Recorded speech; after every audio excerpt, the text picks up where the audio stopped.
comienza el principio del fin del aborto.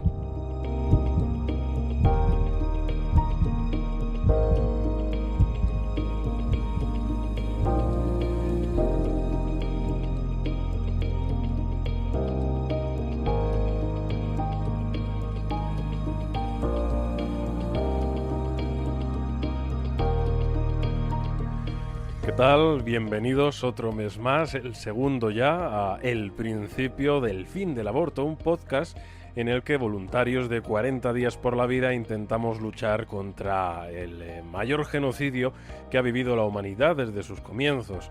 Una masacre continua que cada año se lleva la vida de 73 millones de niños, lo repito, 73 millones de niños inocentes a manos de las clínicas abortivas financiadas por los estados de todo el mundo.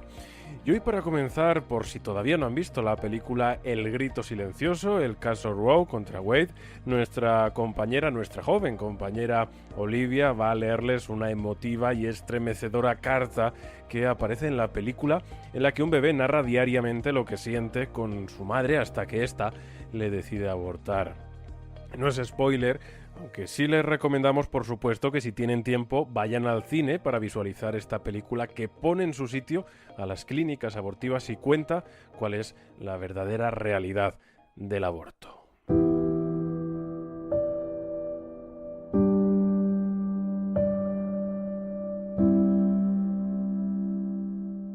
Hola mami, ¿cómo estás?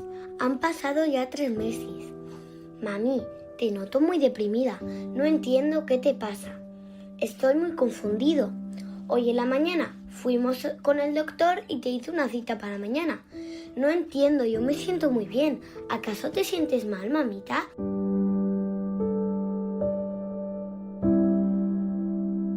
Mami, ya es el día. ¿A dónde vamos? ¿Qué pasa, mami? ¿Por qué lloras? No llores, si no va a pasar nada.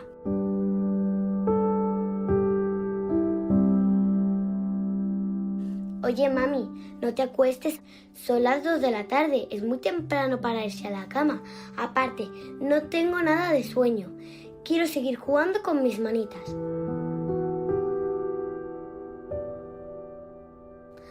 ¡Ay! ¿Qué hace ese tubito en mi casita?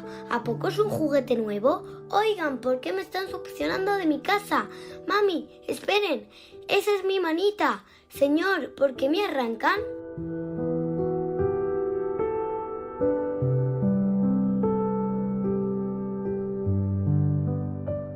¿No ve que me duele? Mami, defiéndeme. Mamá, ayúdame. ¿No ves que todavía soy muy chiquito y no me puedo defender? Mami, mi piernita me la están arrancando. Por favor, diles que ya no sigan, te lo juro. Ya me voy a portar bien, ya no te vuelvo a patear.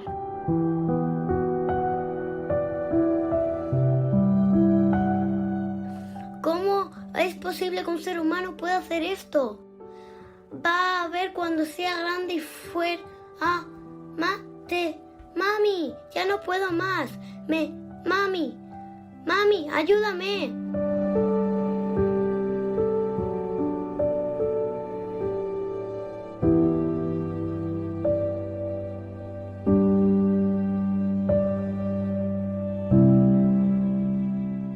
Mami, ya han pasado 17 años desde aquel día y yo sigo aquí observándote.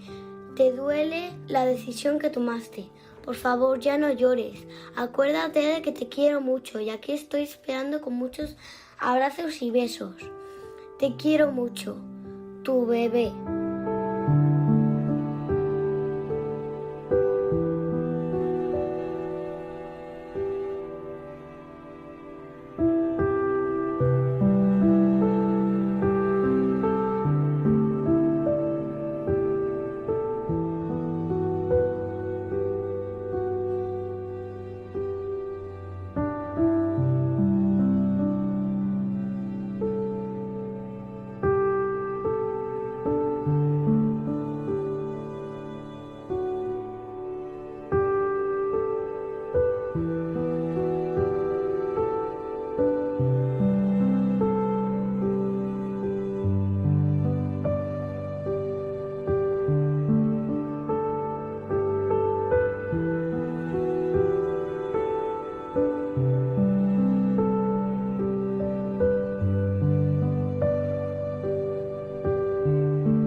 Pues comenzamos nuestra entrevista y tenemos en el estudio como invitada a Amaya Martínez, más conocida como María del Himalaya. Todos ustedes seguro que saben quién es, antigua enfermera abortista que, bueno, pues llegado el momento, tras un viaje precisamente al Himalaya de la mano de las misioneras de la caridad y un encuentro precioso con nuestro Señor, cambió su corazón y se ha dedicado desde entonces a proclamar por todo el mundo esta defensa de la vida, esta lucha contra el aborto. María, bienvenida al programa. Muchísimas gracias, José. Es un placer y un honor estar contigo y pudiendo hablar de la vida y del Señor, ¿no? De Dios, para darlo a conocer un poco más. Pues cuéntanos si te parece cómo fueron tus orígenes en el País Vasco, dónde naciste, cómo era esa María del Himalaya joven y sobre todo, ¿qué te llevó a trabajar en una clínica abortista? Muy bien. Bueno, en primer lugar, para poner en situación un poco a los oyentes, el nombre con el que fui bautizada es Amaya, es un nombre vasco. Yo nací en el año de 1973 y bueno, la época convulsa en la que un poco se vivía todavía, ¿no? Se iniciaba esa transición en España hacia la democracia. Pues nazco en el País Vasco, en una familia pues normal y corriente como la de todo el mundo, la mitad de ella emigrantes, ¿no? Mi madre es de Ávila y bueno, y toda la familia de ella. Digo que nazco en una familia normal de la época porque, bueno, aunque queda un poco en casa por los abuelos el rezo del rosario y el hablar de Dios, es verdad que mi madre ya no vive en la fe y así lo transmite a mi hermana, que tengo una hermana 3 años más pequeña, y a mí.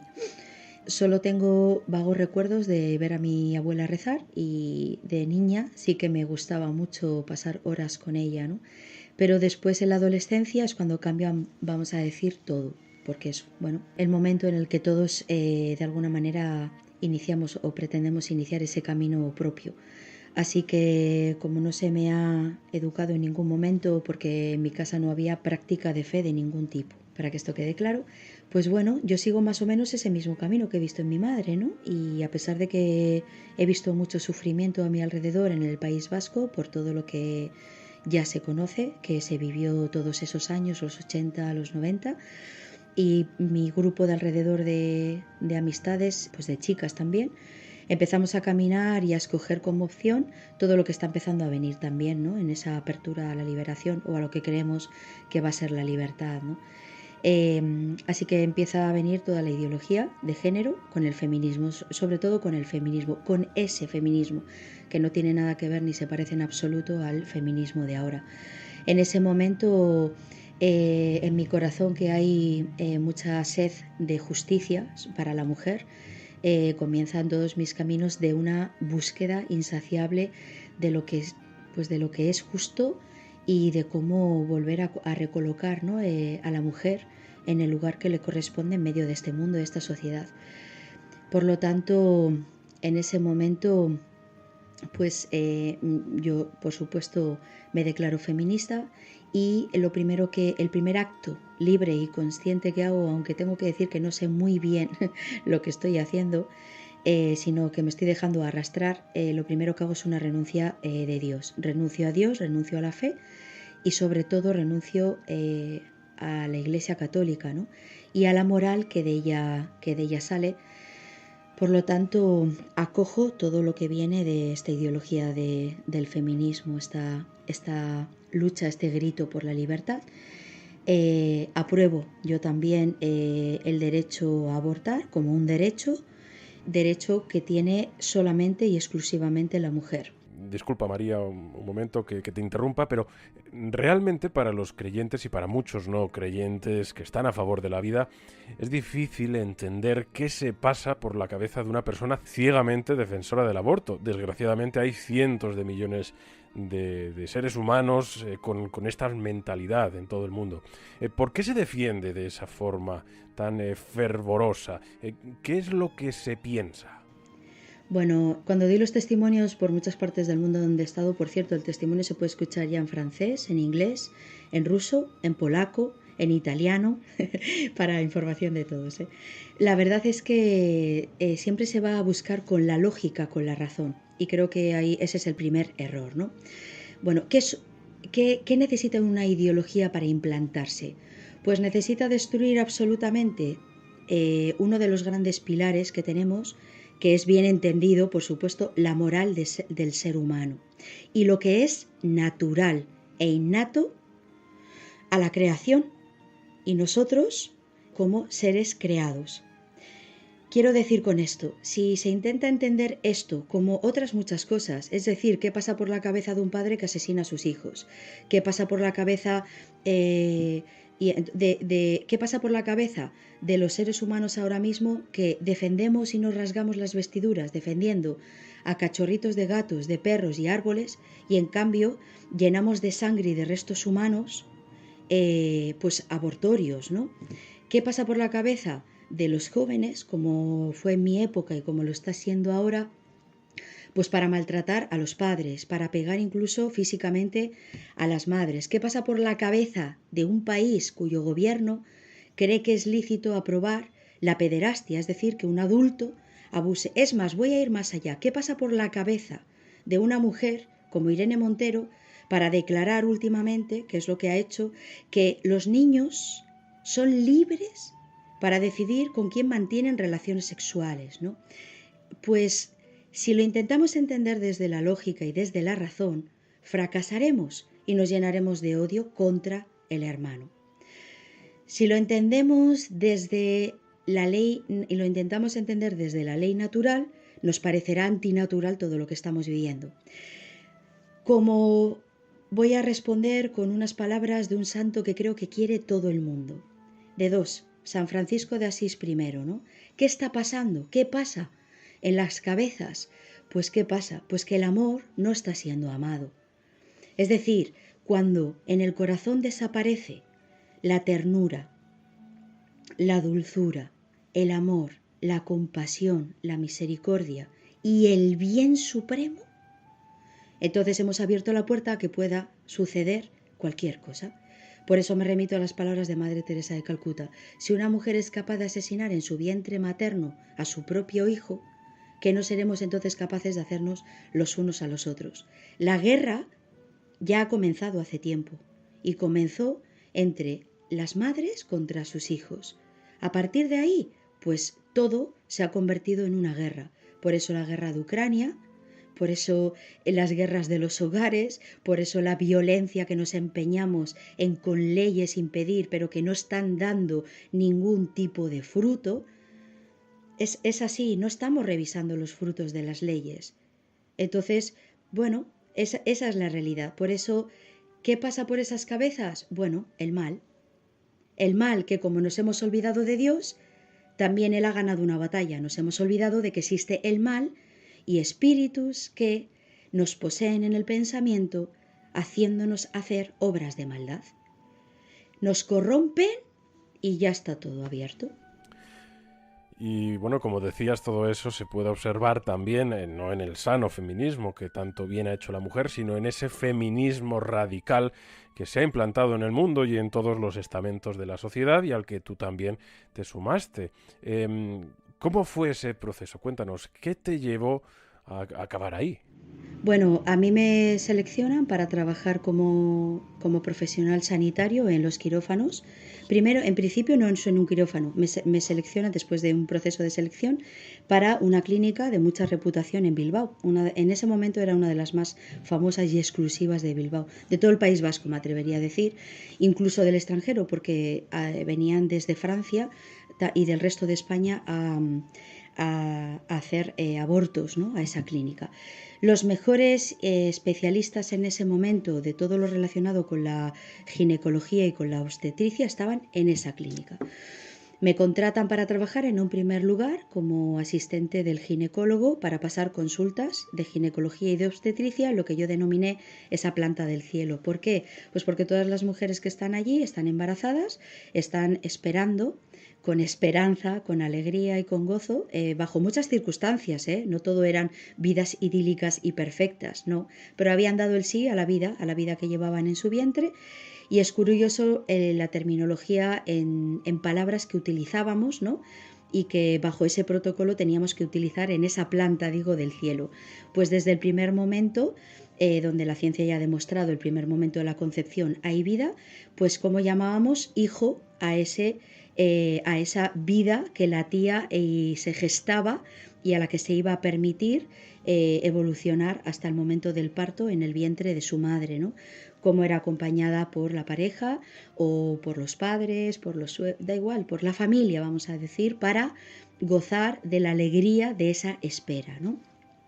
Cómo se veía el llanto cuando a veces pues, se producía lo que no se esperaba, que era un aborto natural, etc. Yo era entonces esa enfermera que acompañaba en todo momento en el proceso del embarazo de los 9 meses hasta término a la mujer. Como ahí ven mis dones y mis cualidades para acompañar, asistir y cuidar, que eso es lo que todo médico y yo misma como profesional sanitaria de enfermería decimos que sí, es cuidar, asistir, proteger, consolar, aliviar, cuidar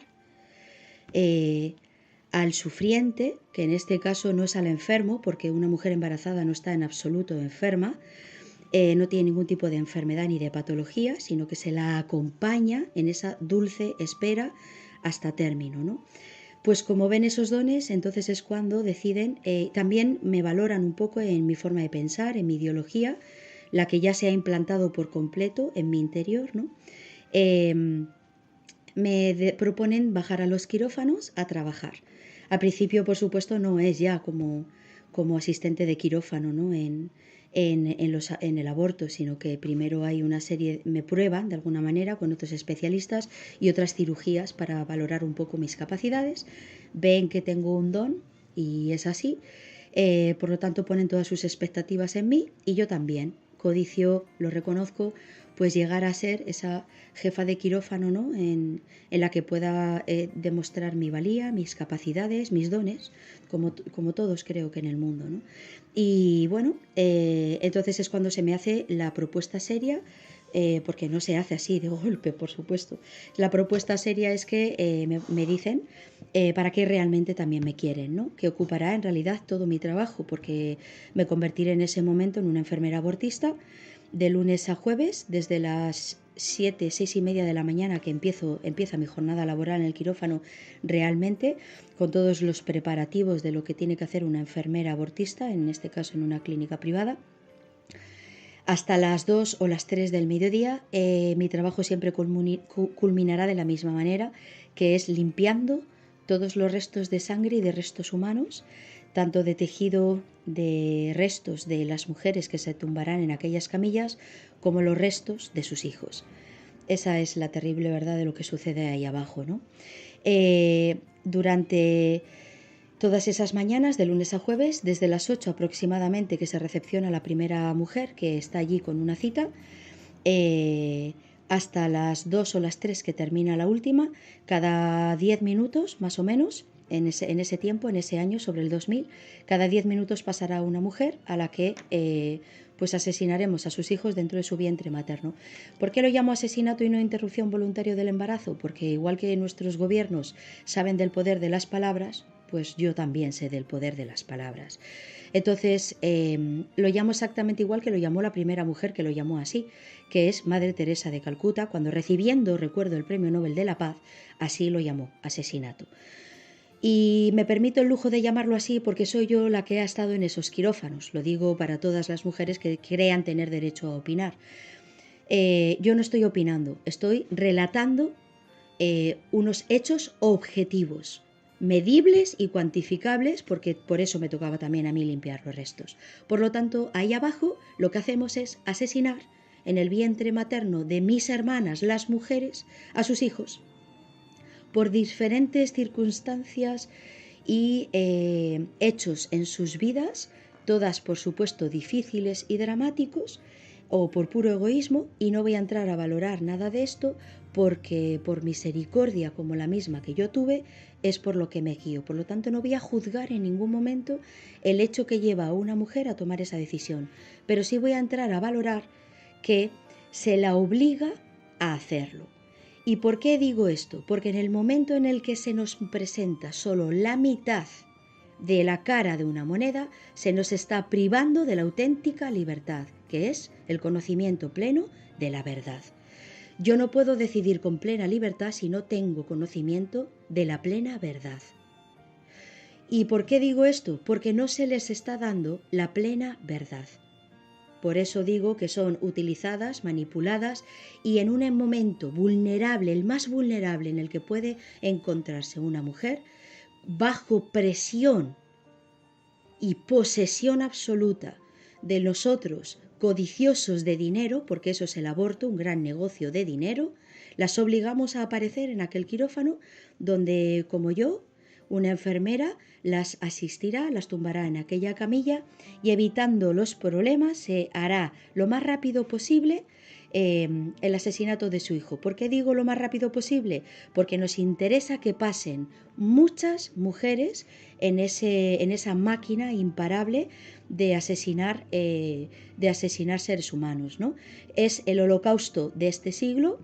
Esos quirófanos son los mismos que asistieron a los médicos nazis en los campos de concentración con miles de mujeres que les sirvieron para experimentar y para que su sadismo pues fuera sacado, ¿no?, hacia el exterior, y el mundo entero ahora es el campo de concentración. Nunca jamás las mujeres hicieron y generaron tanto sufrimiento a sus hermanas las mujeres como en estos tiempos. Entonces, ¿por qué digo esto? También, pues porque quiero decir que yo era también la que luego levantaba a esas mujeres ensangrentadas entre sus piernas, con los restos muchas veces pues todavía en el suelo, tapados con paños verdes para que ellas no vieran nada, y sacadas rápidamente de aquel quirófano, llevadas a un box donde se las da 10 minutos de protocolo y se las explica una serie de instrucciones, donde algunas entraron en parada cardiorrespiratoria en aquel quirófano y donde muchas, si fallecen, pues son sacadas en cajas de ataúdes, ¿no?, que se llaman a las funerarias para sacarlas por la puerta trasera, donde si después por efectos secundarios a la práctica abortiva en sus vientres pues hay lesiones y hemorragias internas que las pueden llevar a la muerte y que las siguen llevando a la muerte por mucho que haya leyes que las avalen en el aborto, pues entonces todo esto es lo que yo viví allá abajo, día tras día, cada 10 minutos. Vi los rostros desencajados, vi entrar en agonía y en angustia a esas mujeres, en muchos casos niñas, aunque aquí todavía eran mayores de edad en esa época.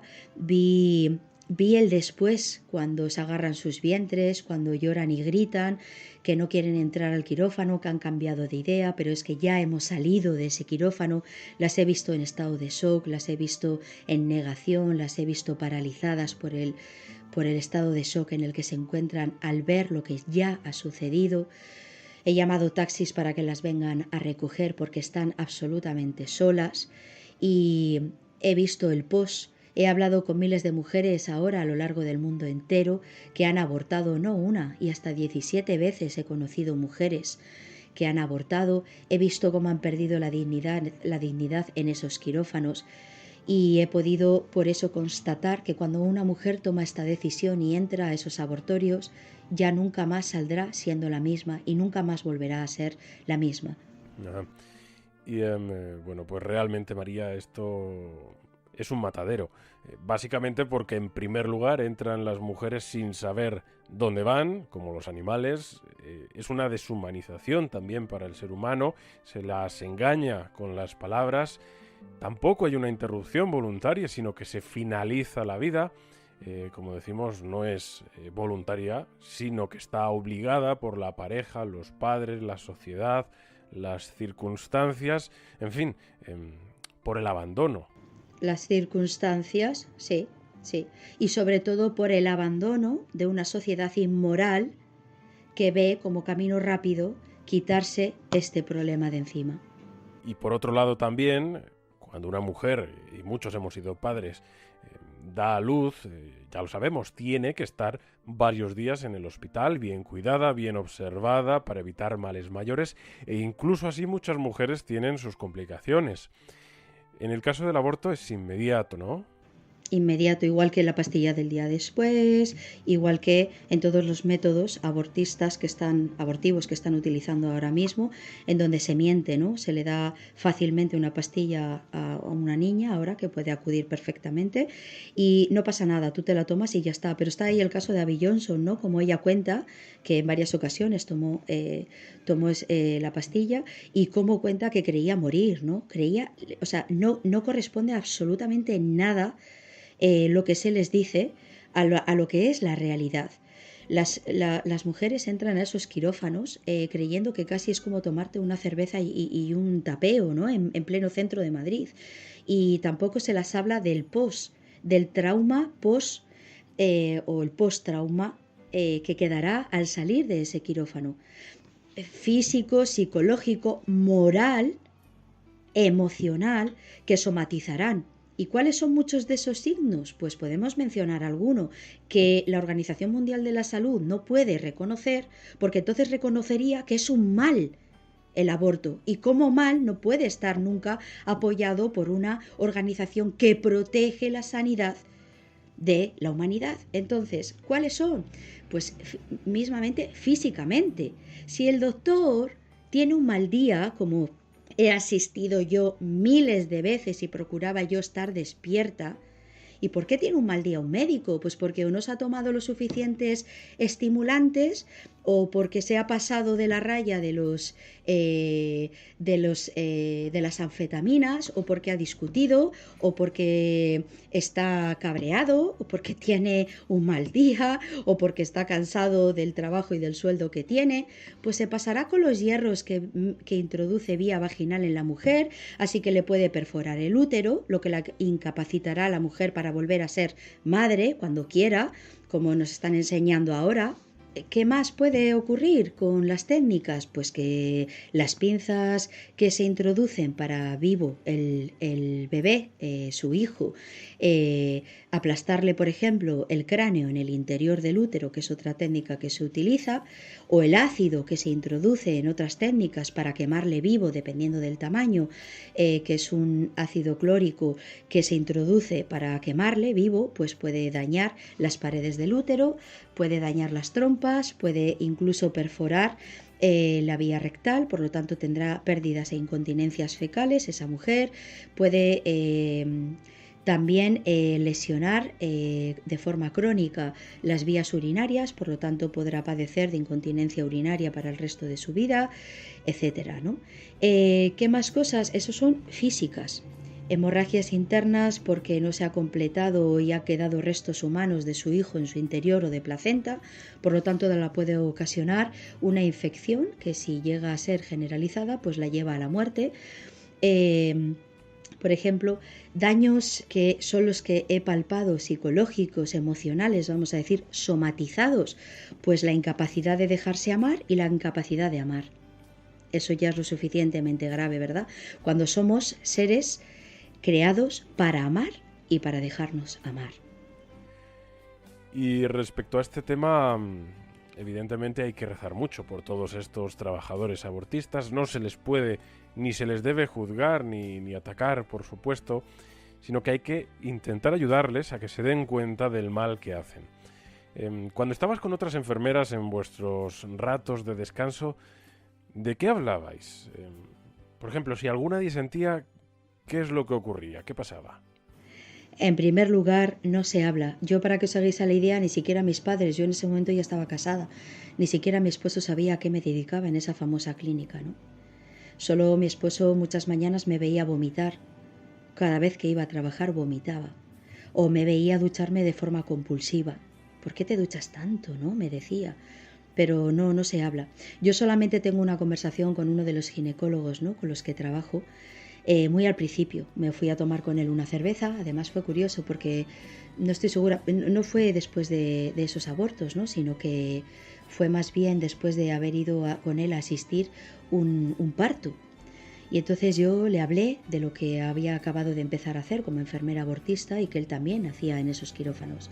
Me llevaba muy bien con él y le dije que cómo era posible que estuviéramos haciendo eso, ¿no?, que había algo en mí que se estaba resquebrajando y estaba en lucha interior de lo que hacía como enfermera abortista, y luego asistíamos a la vida, ¿no?, qué pasaba, ¿no? Y recuerdo sus palabras. Él me dijo: Amaya, yo te veo en esos quirófanos. Es más, las 2 o 3 veces que me echaron de quirófano fue porque me salté el protocolo y fui a los ojos de los médicos que asistían en ese momento, fui demasiado compasiva, ¿no? Yo tengo que asistir un protocolo y ejecutarlo a la perfección. Y supongo que estaba llorando demasiado la chica que estaba tumbada en aquella camilla, o me dirigía a ella en unos términos demasiado compasivos, fueron las palabras del ginecólogo que había, y me echó del quirófano, ¿no? Entonces este médico me dijo que me había visto trabajar, me había visto eso, ser compasiva con ellas, y que esas mujeres en ese momento necesitaban eso. Entonces, ¿qué más daba? Si no lo hacía yo, lo iba a hacer otra, y otra peor quizás. Entonces, ¿por qué yo renunciar a ese trabajo, no? Esas fueron sus palabras. Es la única conversación que yo tuve, y ya me cerré, me silencié y me dediqué a sobrevivir. Por eso vomitaba por las mañanas, se me caía el pelo, entré en crisis de ansiedad, de actos compulsivos, me costaba dormir. Me convertí en un robot en el que tuve que apagar mi conciencia, tuve que silenciar la verdad, de la que yo era, claro que sí, consciente, y somos todos de lo que hacemos, y tuve que dejar de mirar. Mira, hay un hecho que ocurrió que creo que es importante, ¿no?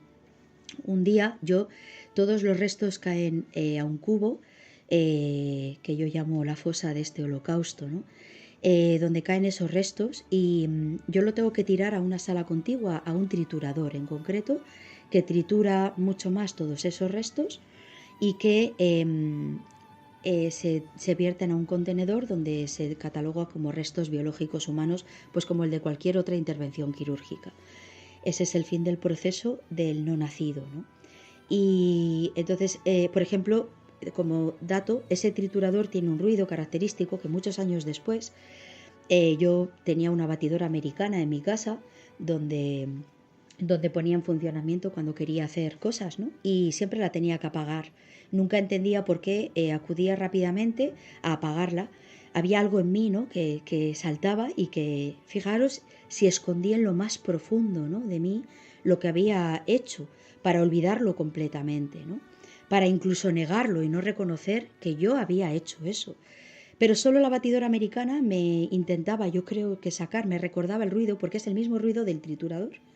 Solo mucho tiempo después, y después de mi conversión, es cuando un día reconocí otra vez, rescató Dios de mis recuerdos el mismo ruido, ¿no? Imaginaros bajo la presión en la que están sometidos los profesionales sanitarios, ¿no?, con los que también, por cierto, he hablado, enfermeras que han venido en privado a susurrarme al oído. Yo también he sido o soy, no sé cómo salir, y lloran, están rotas. Médicos, ginecólogos que han venido a decirme: yo he sido, María, un ginecólogo abortista. O sea, esto es muy grave, y es un mundo oscuro que tapan los de arriba para ellos poder seguir enriqueciéndose, ¿no?, más y más y más. Entonces, hay un hecho que era el que quería contar, que es que yo, vaciando a ese triturador, cayó sobre la mesa del quirófano un piececito. Tenía el tamaño más o menos de la uña de nuestro dedo, que serían unas 8 semanas de gestación. Y yo recuerdo que entré en shock más, ¿no?, porque era como ver la realidad, era como si hubiera salido del aparato del ecógrafo, ¿no?, que no era en 3D, para que no parezca todo verdad, ¿no?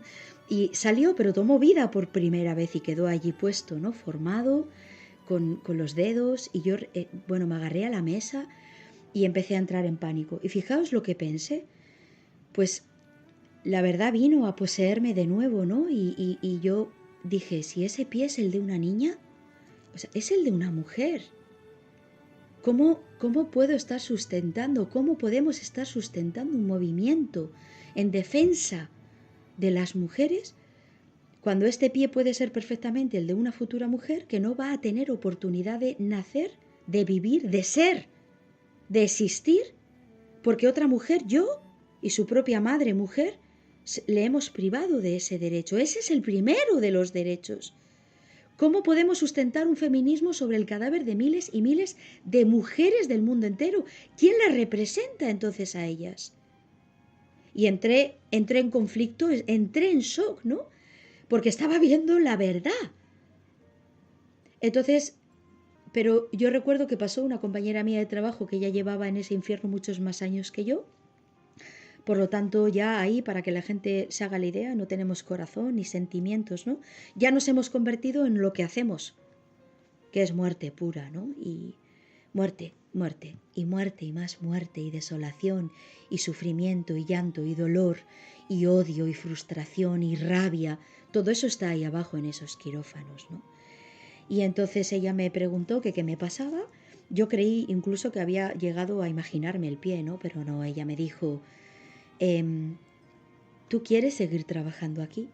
Y entonces, en pánico, como todas las mujeres que toman esta decisión y como todos los profesionales que toman esta decisión, en pánico, pues di la respuesta equivocada, ¿no?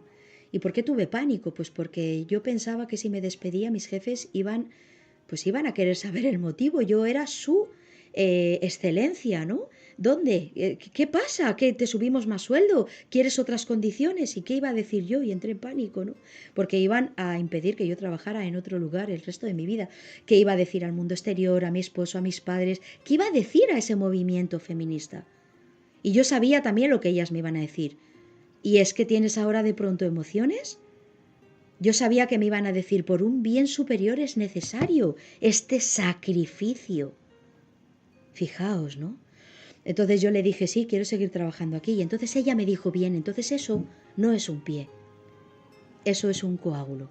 Y yo puedo decir que desde ese momento la oscuridad vino a mí, mi corazón se convirtió en una piedra, maté mis emociones y solo vi coágulos. Dejé de mirar a las mujeres que había allí tumbadas, dejé de mirarlas y empecé a ver solo cosas. Cosifiqué a mis hermanas, a las mujeres, ¿no? Pues escalofriante, María, esto que nos has contado, se nos pone el vello de punta. Es difícil imaginarlo, a no ser que nos lo cuenten, claro, personas que lo han vivido en primera persona como tú.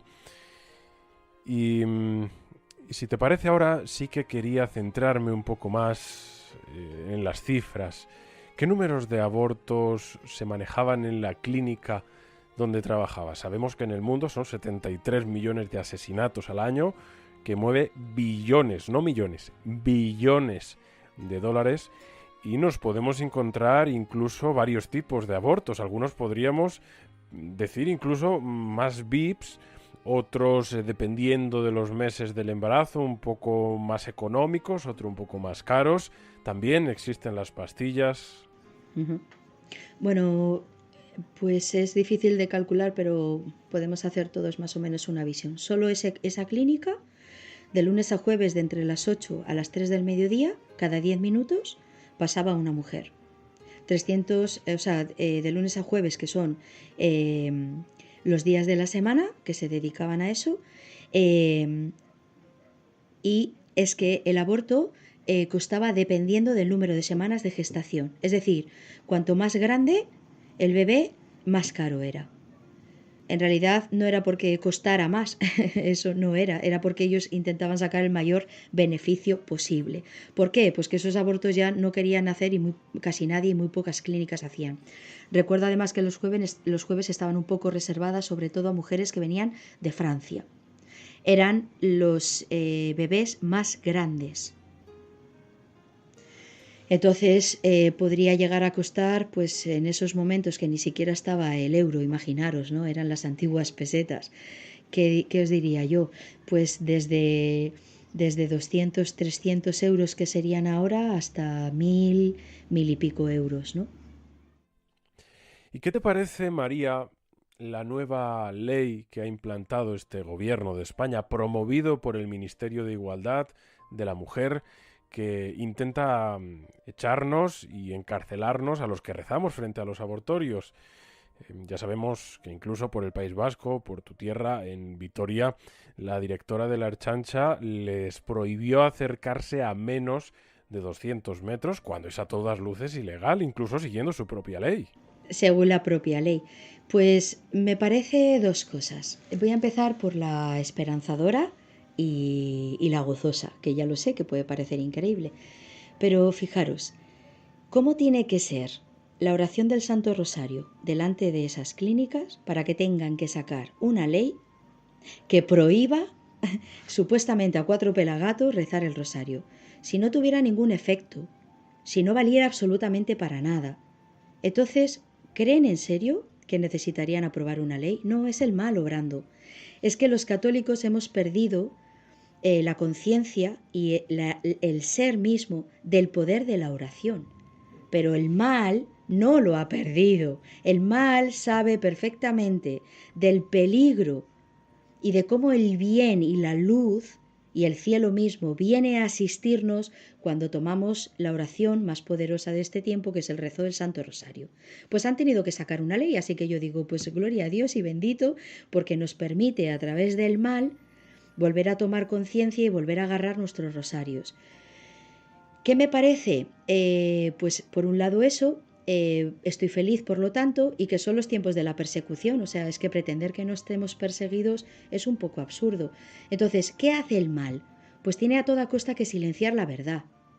A toda costa tiene que silenciar la verdad. ¿Por qué? Pues porque sabe que la verdad, que siempre se abre paso, acaba iluminando a los que están en el error y salen porque tienen deseos. Todos amamos la bondad, todos amamos la verdad, todos amamos cuando no estamos lo suficientemente corrompidos por la codicia o lo suficientemente cegados por nuestro egoísmo, que es verdad que ahora son tiempos difíciles, pero todos deseamos la luz. Nadie desea estar en la oscuridad, nadie quiere estar en ese atroz sufrimiento en el que está ahora sumida la humanidad por sus propias leyes y por las propias mujeres que asolan y desolan la vida, ¿no? En este caso que estamos hablando de la vida, pero muchos otros aspectos. Se puede ir a la libre, a como nos invitan desde muy pequeñas, ¿no? A la educación sexual. Los niños no necesitan educación sexual. Los niños necesitan educación emocional, ser niños, abrazos, dulzura, ternura, para ser fuertes ante lo que nos espera a todos en la vida, ¿no? Que va a haber gozo y va a haber tristeza.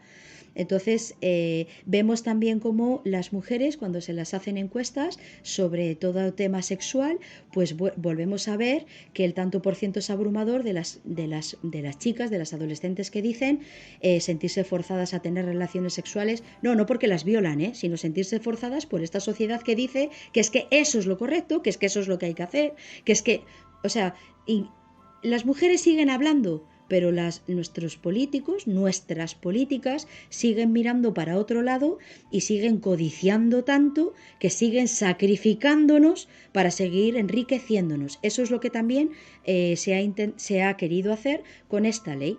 ¿Por qué? Porque les roba abortos y ellos quieren dinero y dinero, o sea, babean, codician dinero.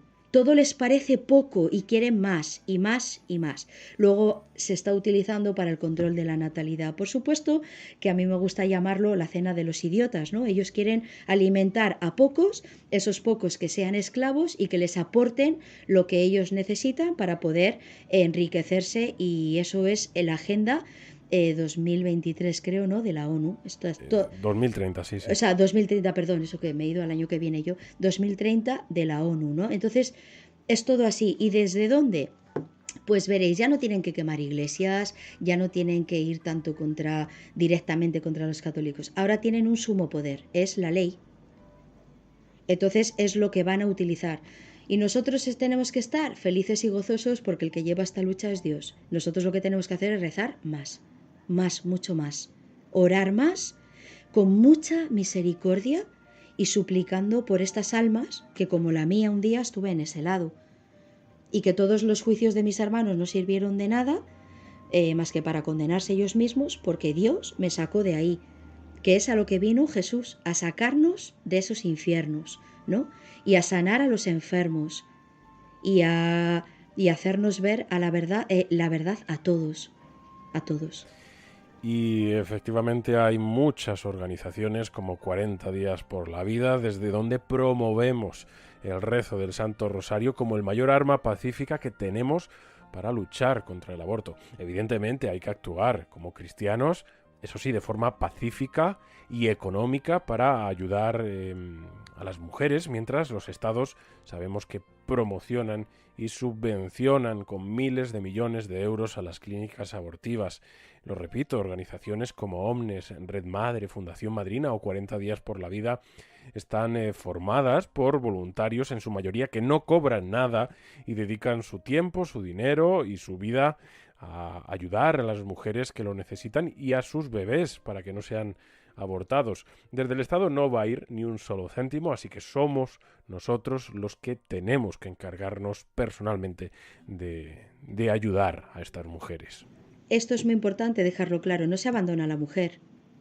Incluso muchas personas de 40 días por la vida, por ejemplo, voy a hablar porque acabo de estar con ellos justo el sábado en Vitoria, luego el lunes salió la sentencia de que les han reconocido su derecho a estar, ¿no? Porque claro, no pueden saltarse la ley, entonces los mismos legisladores no pueden saltarse sus leyes, se han atado las manos a sí mismos, gracias a Dios.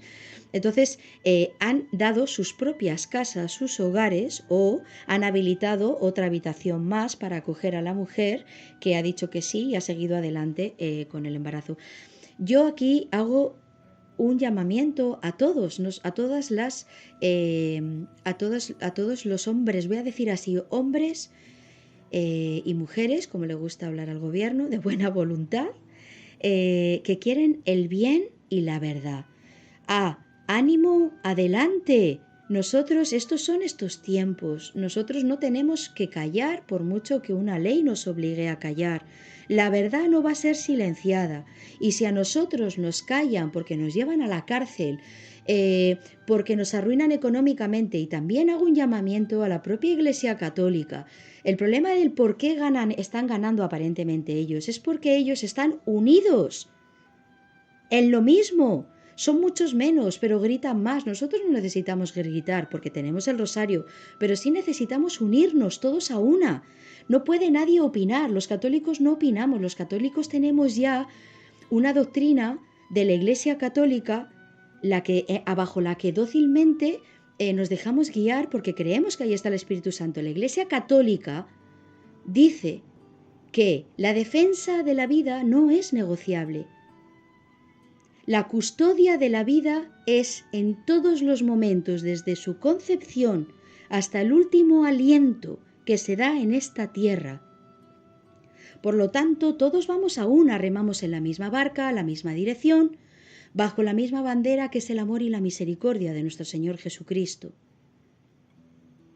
Pero es verdad que, igual que yo no cobro, tú no me estás pagando por esta entrevista ni por todos. Cuando la gente escribe, la pagarán, a mí no me paga la Iglesia Católica absolutamente nada.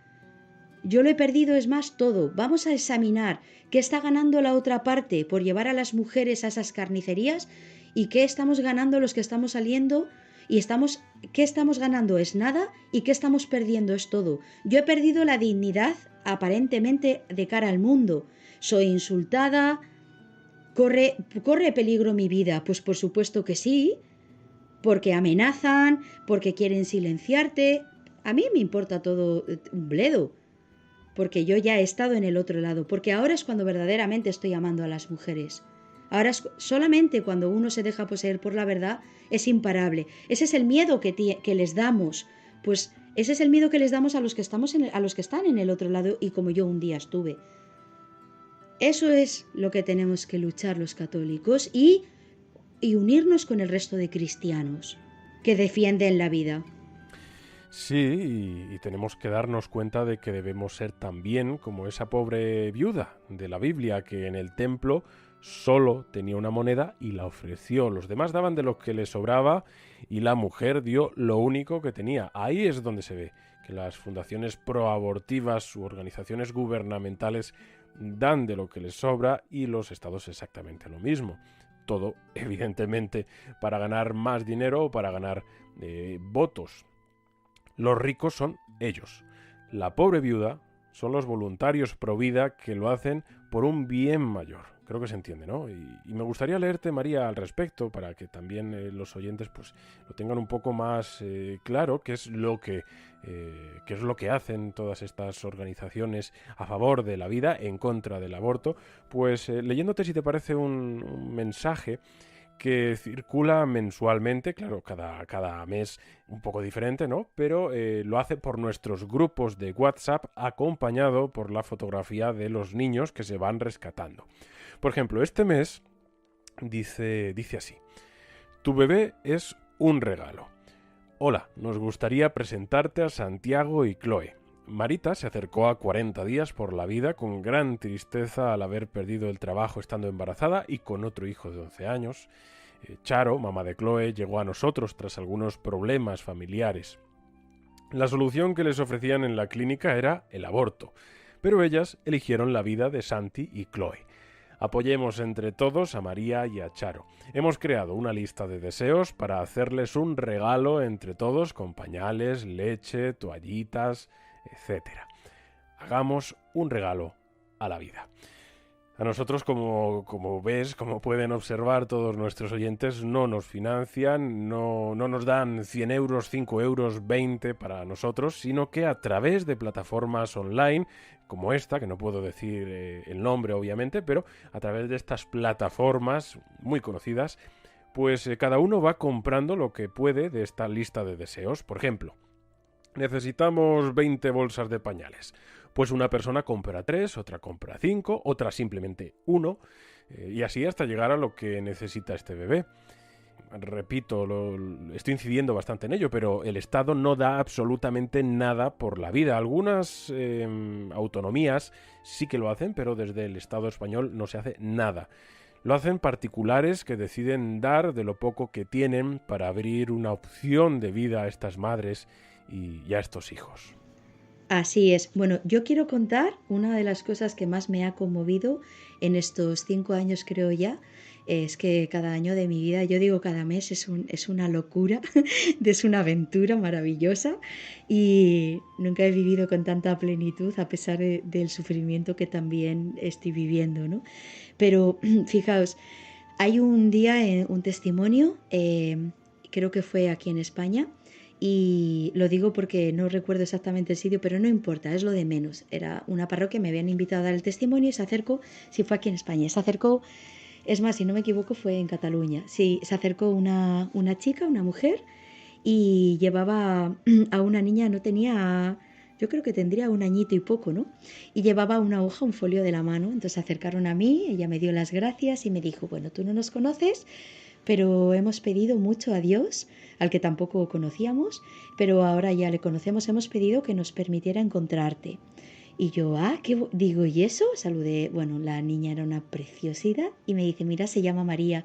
Digo, anda, llevamos el mismo nombre que la Virgen María, ¿no?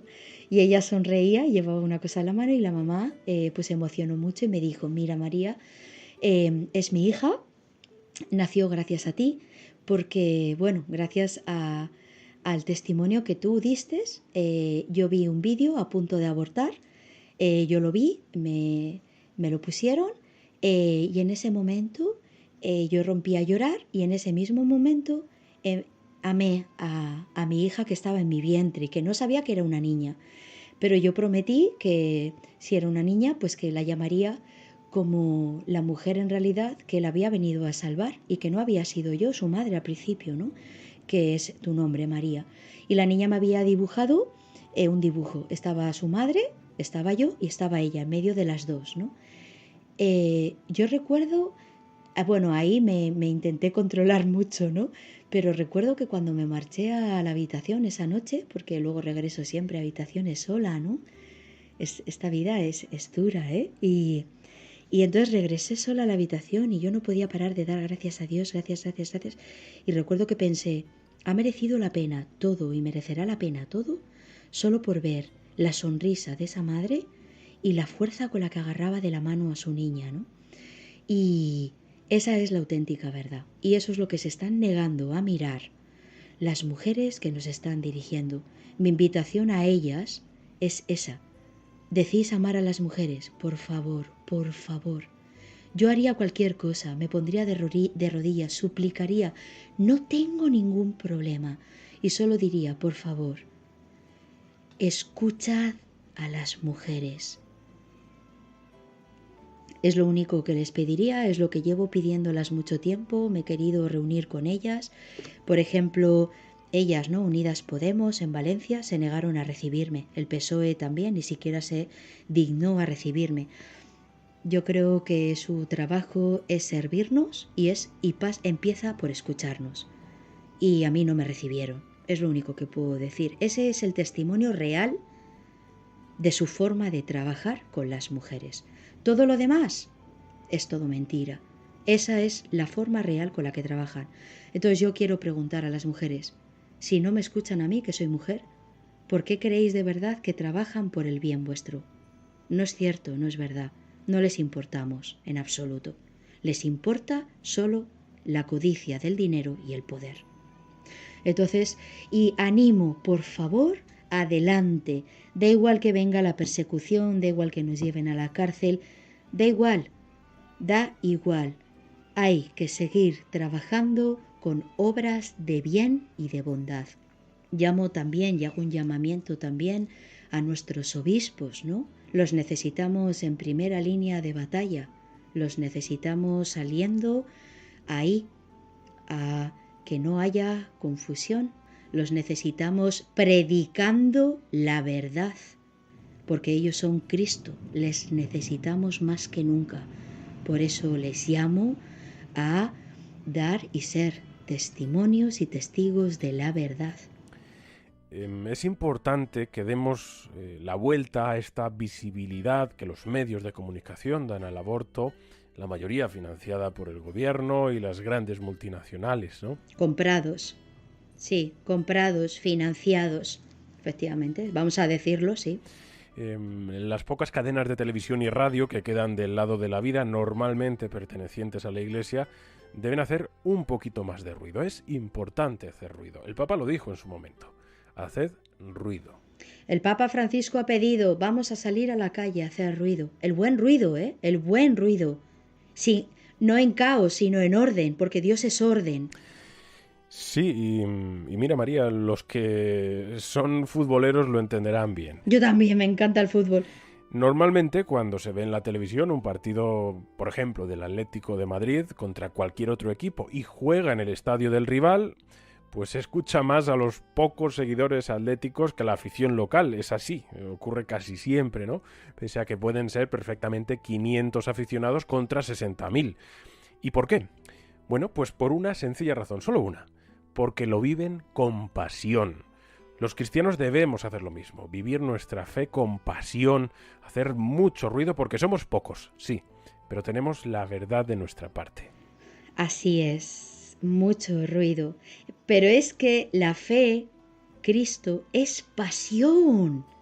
Y nosotros tenemos que volver a mostrar esa pasión, pasión por la vida, la sonrisa, el gozo, el estar al servicio, el agacharnos para levantar al que ha caído, el abrazar, el besar, es que el Evangelio es pura pasión, es fuego. Sí, como los primeros cristianos, ¿no? Debemos ser como ellos, sin miedo a nada. Como los primeros cristianos, sí.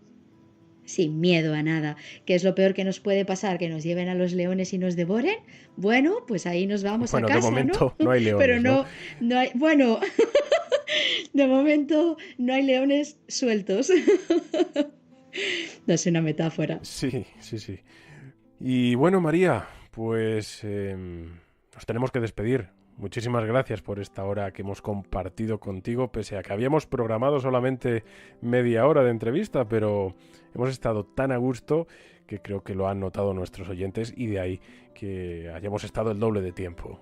Gracias a ti, José. Ya conseguiremos que vengas otra vez al programa y hablamos tranquilamente de ese viaje maravilloso al Himalaya que muchos conocen, que hiciste y que te cambió la vida. Podemos repetir siempre que queráis, yo estoy a vuestras órdenes, a vuestra disposición, humildemente, pues para contar solo lo que soy un testimonio, no soy nada más, una más del pueblo fiel de la Iglesia Católica, a la que amo porque es mi hogar, es mi casa y es mi madre, ¿no? Y al Papa Francisco, que quiero con locura, por el que rezo todos los días, invito a todos a rezar. Y bueno, pues que no está solo, está con nosotros, nosotros estamos detrás de él, aunque no nos vea, ¿no? Y sé que él está con nosotros, ¿no? Dirigiéndonos. Y bueno, pues que yo lo único que tengo para entregar es lo que fui, testimonio de lo que escuché y de lo que vi, que no ha dado tiempo a hablar de eso, pero no pasa nada. Yo sé que esto es lo que ha querido Dios y así nosotros dócilmente hemos dejado al Espíritu Santo que hable. Así que aquí estoy, de Nepal al Himalaya, para que sepan por qué ahora me llamo María del Himalaya y no Amaya, que no es porque me escondo. ¿Sabes, José, que alguno ha venido a decirme, tú eres una farsante, ¿no? Bueno, de las muchas cosas que me dicen, tú eres una farsante porque te has cambiado de nombre y te escondes. Digo, perdón, si salgo con mi rostro a la luz, digo, no, hombre, pero mira, escucha bien el testimonio, que este es el motivo, ¿no? Y entonces, pues bueno. Pues María, que Dios te bendiga y muchísimas gracias por haber venido a nuestro programa. Muchísimas gracias, un placer. Que Dios os bendiga y, como decía San Francisco, paz y bien, siempre paz y bien. Gracias.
Bien, después de esta entrevista que hemos realizado a María del Himalaya, llegamos a nuestra sección de noticias que han elaborado nuestras compañeras Lucía y Belén.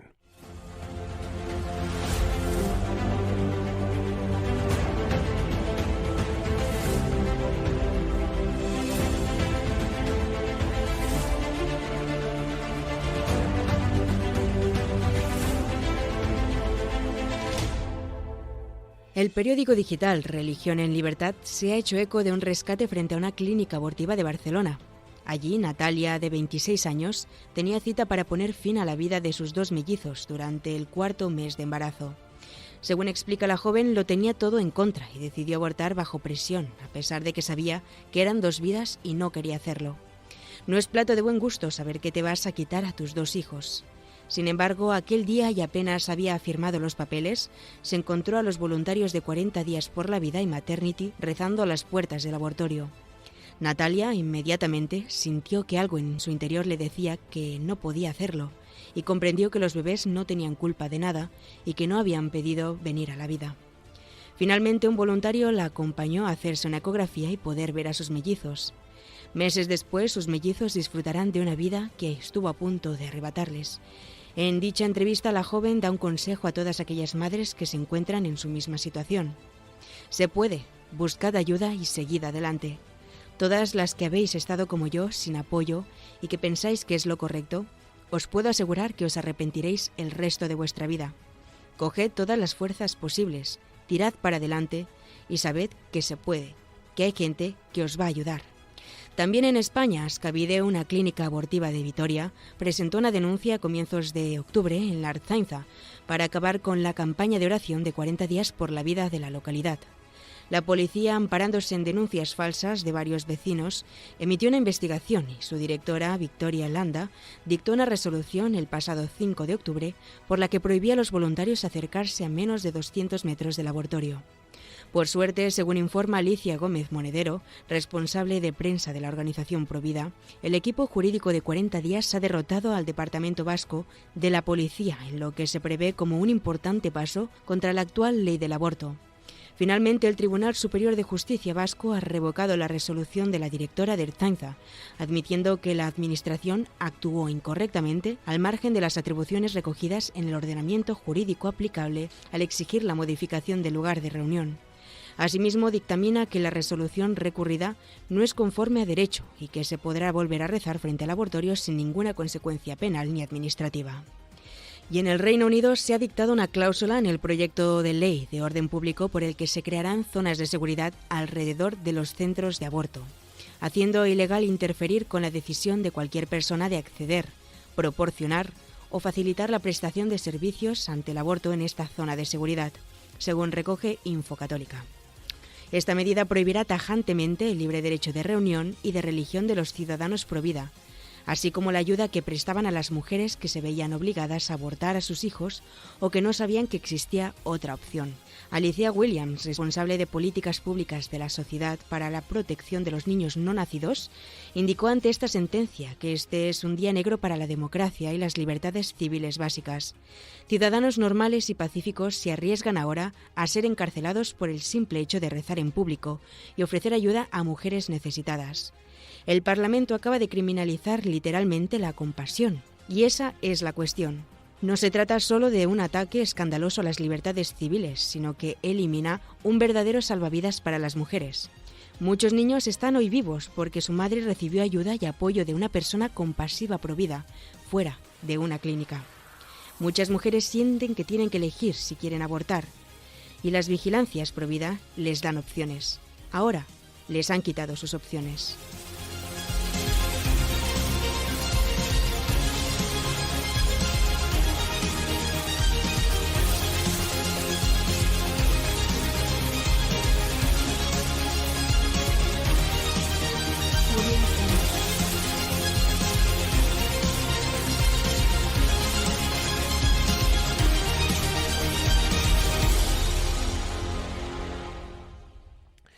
Y ahora sí, hemos llegado al final de este segundo episodio de la temporada. No tenemos tiempo para más, pero nos vamos a ir con un canto a la Virgen, con el que esperamos que sea ella la encargada de tocar las conciencias y los corazones de todas esas mujeres que diariamente se encuentran frente a la decisión de abortar o no a sus bebés.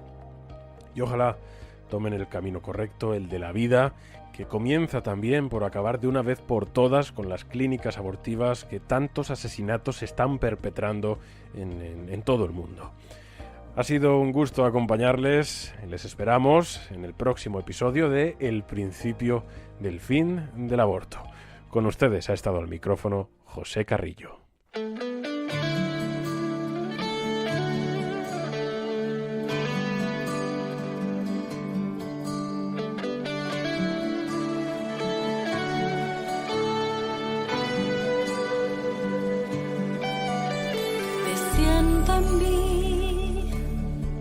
Desde ese primer instante, eres presencia de Dios, eres latido de amor, vives en mí y llenas mi alma de luz.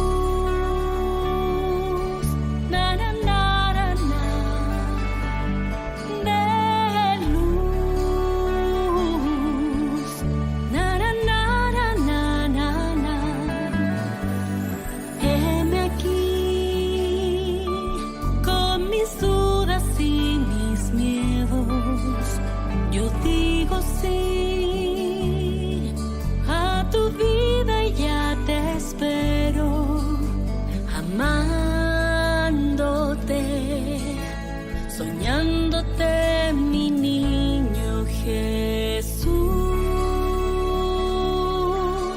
Na, na, na, na, na. Mi Jesús. Na, na, na, na, na, na, na.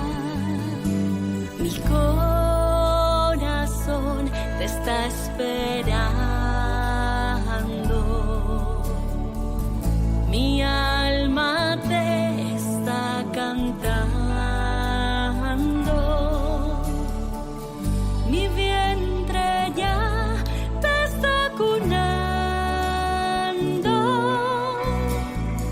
mi ser completo te está amando.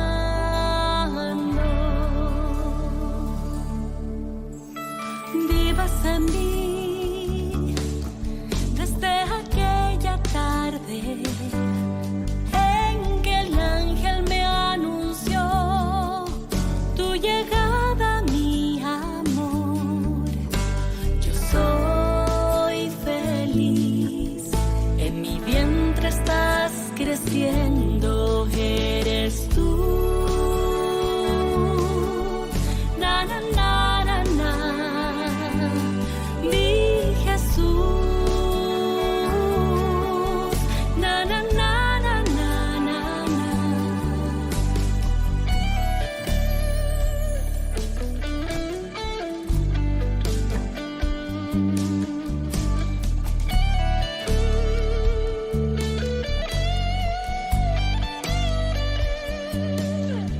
Te acompañaré en cada paso que des, mi Jesús. Na, na, na, na, na. Mi Jesús. Na, na, na, na, na, na, na. Mi corazón te está esperando. Mi alma te está cantando.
está amando.